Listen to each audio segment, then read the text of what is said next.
Hey, what's up? This is Joshua, daily video blog. Trying to think. I am sorry if you follow along closely. I'm sorry for the lapse in stuff. It's been super chaotic, and then I just took a legit vacation, but now I'm back. Let's see, and I'm in a tremendously awesome mood.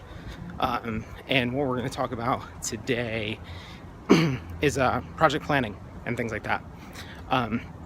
The reason I'm going to talk about it is because I just spent I don't know how long in base camp trying to figure out how I was going to get a project done. And so we just kicked off a magazine design project, something we've designed once already. So it's just a matter of like making some adjustments and flowing in new content and laying out some of the more kind of special features. And in doing so, excuse me, this video is going to kind of dial back or dial into my general belief that there is, my general belief that creativity really doesn't matter. Design really doesn't matter. What's important is working. And so I have this magazine design, and it would be really easy to make a to-do list that basically just says design magazine by X date. So whatever it would be, like my first internal review of the project, it would be super easy to be like design magazine by that date, and maybe have a couple more to-dos that are that vague.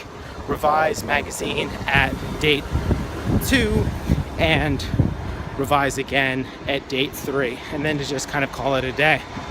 The problem with that kind of vagary is that that's a really easy recipe for ending up in a situation where you're not tracking time close enough. And so as you're working, you're just sort of like, I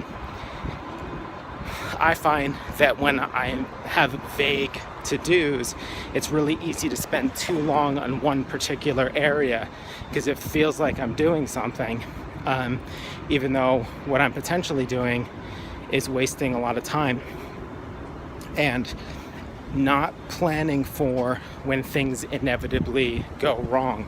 So I'm designing this magazine, and in theory I've got 25 hours allotted for it. But what's going to happen is I am going to run into a thing where I need more time for it, okay? And then 25 hours is going to need to turn into 40 or something. Somewhere along the line, something's going to interrupt the process and mess it up and kind of throw things off. And I think it's really easy when you have the vague to do. You're spending too long on one area because in your mind there's always another 10 or 12 or 20 hours later on where you can make up for things. And the problem is when chaotic requests come through and all of a sudden you run out of that time that you need later on, and then you're kind of screwed and you're like rushing or whatever.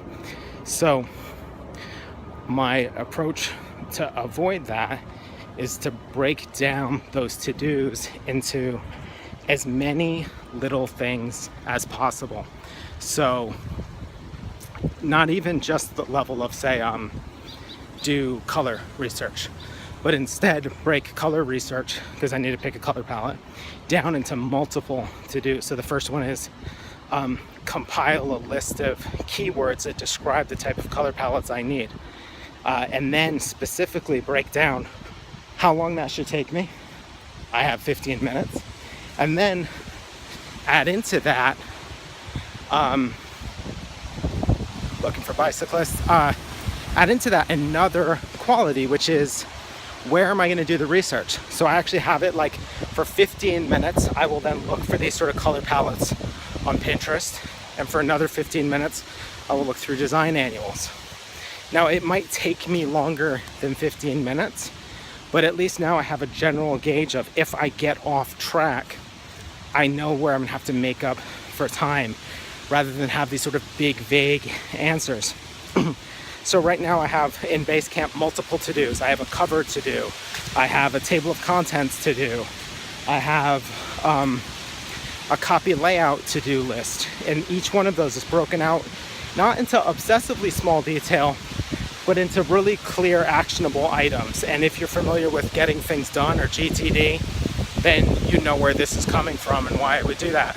Now, why is this important?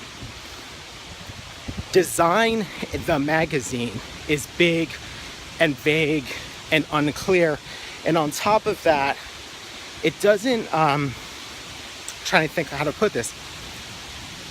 It's easy to get intimidated by that. Fix the table of contents, make the headlines bigger, research a color palette, spend 15 minutes on Pinterest. All of that stuff is super easy. It's very clear and delineated. And now all I have to do is just go through to-do lists and check things off. Some of these activities are going to be quicker than I think they are. Other ones are going to be actual creative things, and they're going to run into issues, and I'm going to have to battle against that or whatever.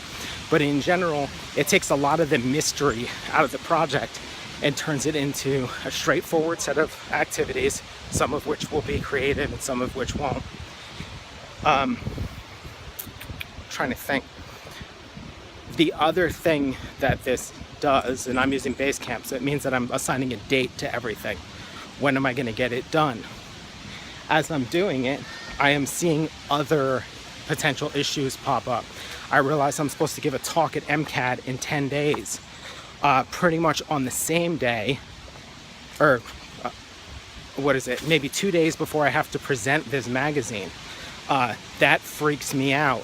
And it wasn't until I started really kind of breaking down this other thing that it makes me realize just how busy my next couple weeks have to be if I'm going to get this project done in a timely fashion. And again, for me, if I break the thing down into individual steps, I'm going to switch arms here, it's getting tired. If I break the thing down into individual steps, it sucks some of the creative doubt out of it, and instead it helps me just turn it into a list of things I have to do. It turns it into work, and I like work. I do not necessarily like creative vagueness. I like, here's a list, go do that list. Some of that stuff is creative, some of it is not. Don't get confused about which one is which.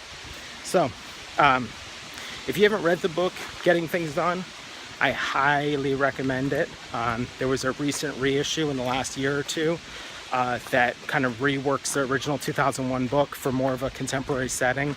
For this beautiful bridge. You see that? Minneapolis, ladies and gentlemen. But if you haven't read Getting Things Done, it's tremendous for helping you kind of see through the fog of projects, and the ramifications really work for anything. And for me, especially when something is daunting or big or complex, that methodology of break things down into as many little steps as possible really helps me get through creative block, which is usually for me caused by not having clarity about where I am in a process.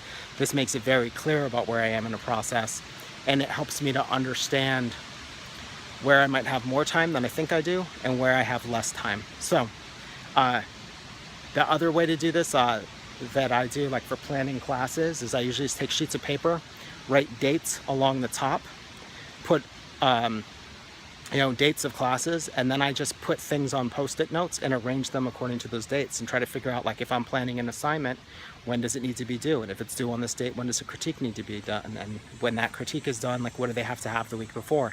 It kind of helps me reverse engineer that process. And then all of a sudden it's like you run out of space for post-its and you realize that the assignment is a bigger assignment than you think it is. I should post some pictures of this stuff. Anyway, thanks a lot for watching. Hopefully videos will start getting more regular, and if you have any questions or comments, leave them. I try to respond to every comment, and yeah, word up. Have a good day.